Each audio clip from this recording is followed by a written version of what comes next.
Sir ನಮಸ್ಕಾರ. ನಾನು ಇಲ್ಲೇನು ನೋಡ್ತೀನಿ ಸರ್, ಇದು ಮಡ್ ರಸ್ತೆ ಅಂದರೆ ಡಾಂಬರ್ ರೋಡಿಂದ ಒಂದು ಅರ್ಧ ಕಿಲೋಮೀಟ್ರ್ ಇರುವಂಥ ಜಾಗ ಸರ್ ಇದು. ಈ ಮಡ್ ರಸ್ತೆ ಪಕ್ಕ ಇರುವಂಥದ್ದು ಜಾಗ ಸರ್. 4 ಎಕರೆ ಹತ್ಕೊಂಡೆ ಸಾಹೇಬ್ರೆ. ಇಲ್ಲಿ ಏನು ಸಮತಟ್ಟಾಗಿ ಜಾಗ ಕಾಣ್ತು ನೋಡಿ ಸರ್. ಹಿಂದೆ ಏನು ಬೇವಿನ ಮರ ಎಳೆ ಕಟ್ಕೊಂಡು ಇಲ್ಲೇನು ಜಾಗ ನೋಡ್ಕೊಂಡು ಸರ್, ಇದು ಬಂದು 4 ಎಕರೆ ಹತ್ಕೊಂಡಿರುವಂಥ ಸರ್. ಜಮೀನು ಎದುರುಗಡೆ ಬೆಂಗಳೂರು ಜಾಗ ತಗೊಂಡು ಎಲ್ಲ ಡೆವಲಪ್ ಮಾಡಿರುವಂಥದ್ದು ಸಾಹೇಬ್ರೆ. ಈ ರಸ್ತೆ ಹೊಂದಾಣಿಕೆ ಆಗಿರುವಂಥದ್ದು ಈ 4 ಎಕರೆ ಹತ್ಕೊಂಡೆ ಸರ್. ನಾನು ಏನು ತೋರ್ತಿದ್ದೀನಿ ಈ ಜಾಗ, ಖಾಲಿ ಜಾಗ. ರಸ್ತೆ ಕೂಡ ಉದ್ದ ಇದೆ. ಮಳವಳ್ಳಿಯಿಂದ ಒಂದು 14 ಕಿಲೋಮೀಟ್ರ್ ಇರುವಂಥ ಜಾಗ ಸರ್. ಒಳ್ಳೆ ವ್ಯೂವಲ್ಲಿದೆ ಸರ್, ಜಾಗ ಚೆನ್ನಾಗಿದೆ. ಅಕ್ಕಪಕ್ಕ ತೋಟ ಮಾಡ್ಕೊಂಡಿದ್ದಾರೆ. ಈ ಖಾಲಿ ಜಾಗ ಏನಿದೆ ಈ ರಸ್ತೆಗೆ ಹೊಂದಾಣಿಕೆ ಆಗಿರುವಂಥದ್ದೇ 4 ಎಕರೆ ಹತ್ಕೊಂಡೆ ಸಾಹೇಬ್ರೆ. General property.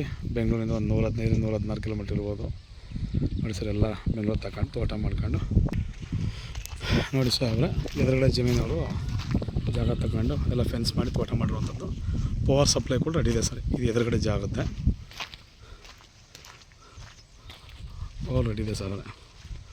ಮತ್ತು ನೋಡಿ ಸರ್, ಈ ಥರ ಎಲ್ಲ ತೋಟ ಮಾಡ್ಕೊಂಡು ತೆಂಗು ಎಲ್ಲ ಥರ ಹಣ್ಣಿನ ಗಿಡಗಳನ್ನ ಹಾಕೊಳ್ಳೋದು ಸರ್. ಈ ಎದುರುಗಡೆ ಜಾಗನೇ ಇದು ಸರ್. 4 ಎಕರೆ ಹತ್ಕೊಂಡಿರುವಂಥದ್ದು.